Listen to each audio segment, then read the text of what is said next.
aja première demi-finale diggante Djily Mbaye bu Sum Laga bu Njam ak Djily Mbaye première demi-finale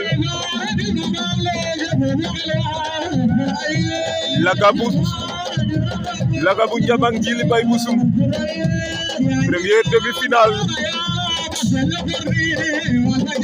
waaw Laga bu Njam ak Djily Mbaye moo ñu woon ginnaaw aca Laga bu Njam ak lañ jàkkaarloo mooy njool mi loolu première demi-finale la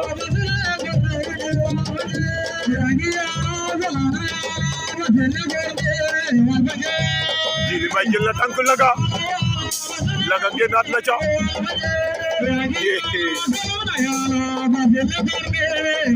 isaan jëlal ma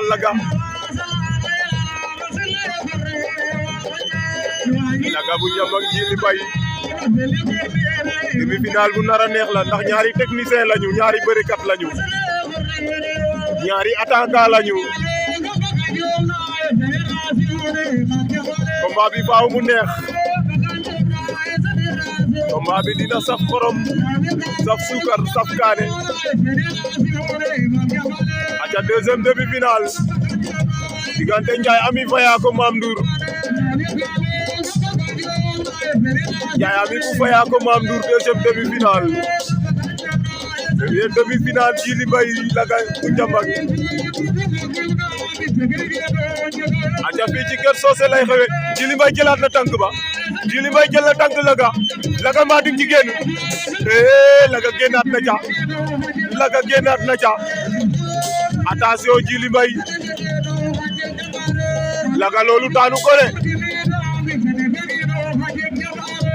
Laga mbëru tànk la loolu daanu ko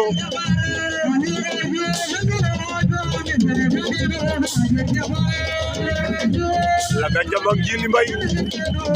Ndiaye Ami Faya ko Mame Ndour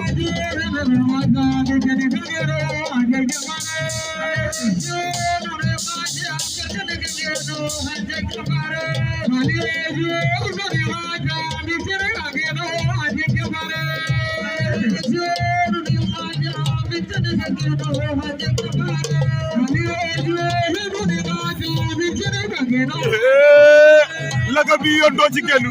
Djily Mbaye da lay daan waali la na li bare ci ne la Djily Mbaye Laga quel combat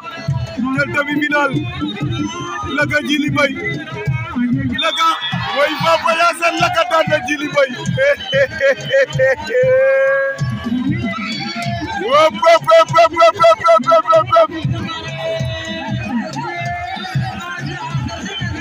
arbitre ba nee na Djily Mbaye moo daan Allahu akbar quel combat